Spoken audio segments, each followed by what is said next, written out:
Bien, vamos a darle solución a nuestro primer problema. El problema dice así: sobre una carga Q3 de 4 microcoulombs, como se muestra en la figura, se aplica una fuerza resultante F vertical generada por las cargas Q1 y Q2. Vean que esta fuerza entonces se genera debido a esta carga y a esta carga de aquí. El inciso A nos dice: se sabe que la carga Q1 tiene una magnitud de 3 microcoulombs, pero no se sabe si es positiva o negativa. De acuerdo a la dirección de la fuerza resultante sobre la carga Q3, ¿cuál debe ser el signo de la carga Q1? ¿Cuál de la carga Q2? Vamos a trabajar primero nuestro inciso A y luego nos metemos a los demás incisos. Entonces, pues veamos. Primero el problema, vamos a dibujar aquí un diagrama en el que vamos a tratar de colocar las fuerzas que me indiquen cómo estarían de acuerdo a la ubicación de las cargas y de la fuerza resultante. Entonces vamos a insertar por acá nuestra figura.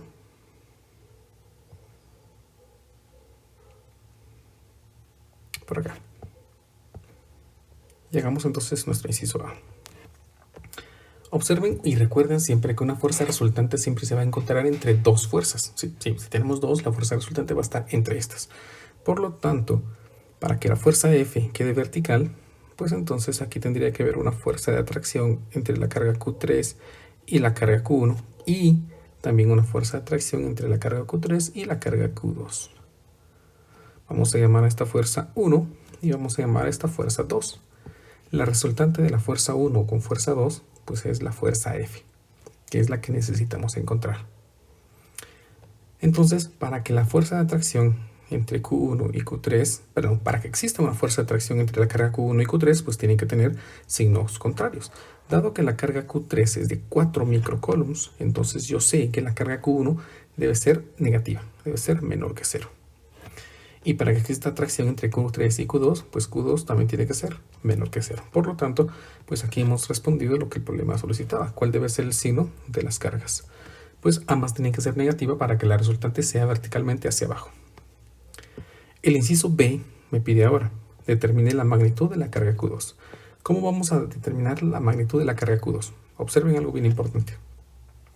Las fuerzas, al estar ni horizontales ni verticales, tienen componentes, y resulta que las componentes horizontales al parecer se anularon para que la resultante fuera únicamente vertical. Por lo tanto, si yo hago una sumatoria de fuerzas horizontales sobre la carga Q3, la fuerza debe ser 0, y esta condición me va a permitir encontrar el valor o la magnitud de la carga Q2. Entonces vamos con nuestro inciso B, haciendo una sumatoria de fuerzas horizontales igual a 0. Para eso entonces vamos a insertar aquí nuestra línea que va a representar un eje.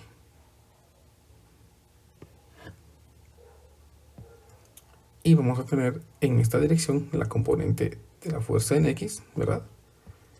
Y en esta dirección de la componente de la fuerza 1 en X. Vamos a marcar algunos ángulos necesarios. Voy a llamar a este ángulo de acá el ángulo alfa y a este ángulo de acá el ángulo teta. Si observamos, el ángulo alfa aparece nuevamente por aquí y el ángulo teta aparece por acá.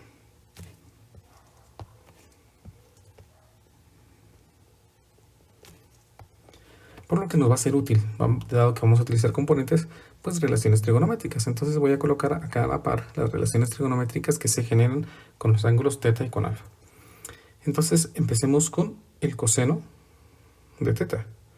El coseno de teta, que observen tenemos aquí un triángulo rectángulo, sería o se obtendría de la relación entre la adyacente y la hipotenusa.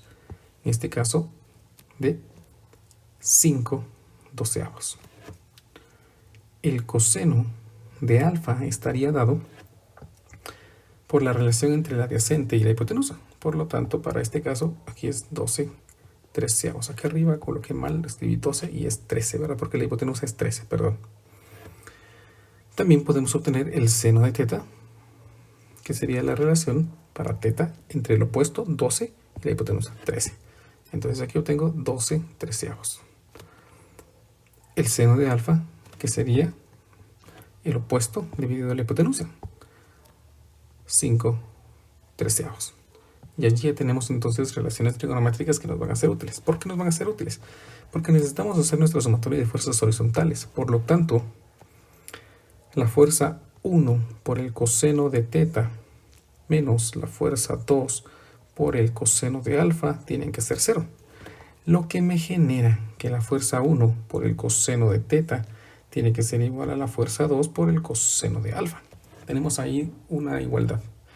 Como la fuerza 1 y la fuerza 2 son fuerzas que se generan por las leyes de Coulomb, por atracción de Coulomb, notemos que la fuerza 1 es la relación que hay entre la carga Q3 y Q1, y la fuerza 2 es la carga Q3 y la carga Q2. Entonces, si aplicamos la ley de Coulomb aquí, me quedaría la constante eléctrica por la carga 1 por la carga 3 dividido la separación entre las cargas, que para estas sería esta de aquí, que son 5 centímetros. Entonces voy a colocar aquí 5 centímetros al cuadrado por el coseno de teta, pero ese coseno de teta ya lo hemos calculado. Coseno de teta resulta ser 5 treceavos. Entonces aquí me va a quedar 5 treceavos. Esto es igual a la fuerza 2, que estaría dado por la constante eléctrica, la carga 2, la carga 3, dividido la separación.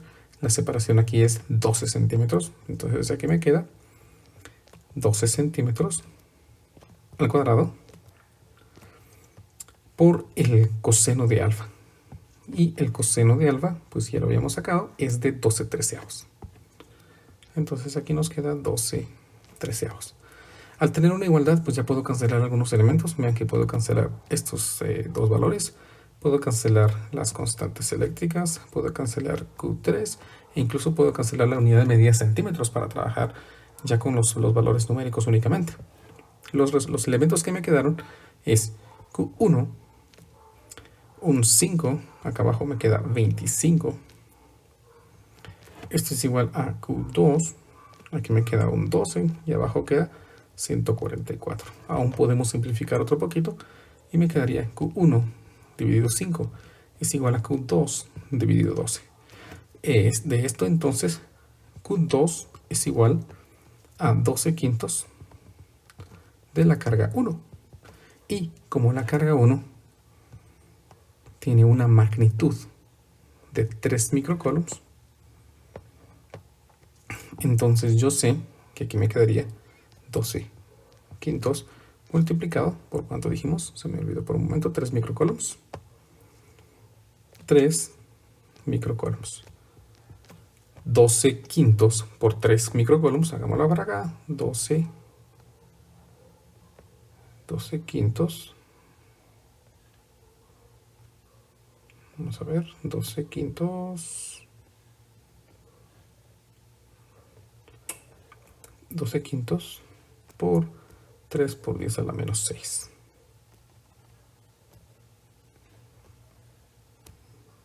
Y obtenemos, podemos utilizar nuestro modo ingeniería para que me diga que la carga Q2 tiene una magnitud entonces de 7.2 microcoulombs. Y ahí tenemos entonces ya la carga o la magnitud de la carga Q2, que era uno de los incisos que el problema me solicitaba. Vamos ahora con nuestro inciso C. El inciso C del problema me está solicitando la magnitud de la fuerza resultante sobre la carga Q3, es decir, este valor. ¿Cuánto vale esa fuerza? Como ya hicimos la sumatoria de fuerzas horizontales para poder determinar la carga Q, pues nos toca ahora hacer la sumatoria de las fuerzas verticales. Sumatoria de fuerzas verticales. Y estas resultan ser la fuerza resultante llamada F.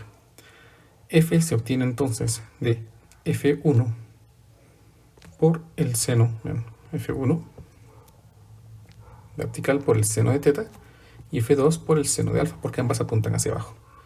Entonces F1 por el seno de teta más F2 por el seno de alfa. La fuerza F estaría dada entonces por la constante eléctrica, por la carga 1, por la carga 3, dividido la separación, que ya vimos que son de 5 centímetros, al cuadrado, por el seno de teta. Vamos a ver, porque ya habíamos calculado aquí el valor del seno de teta, que es 12 treceavos. Entonces aquí me va a quedar por 12 dividido 13.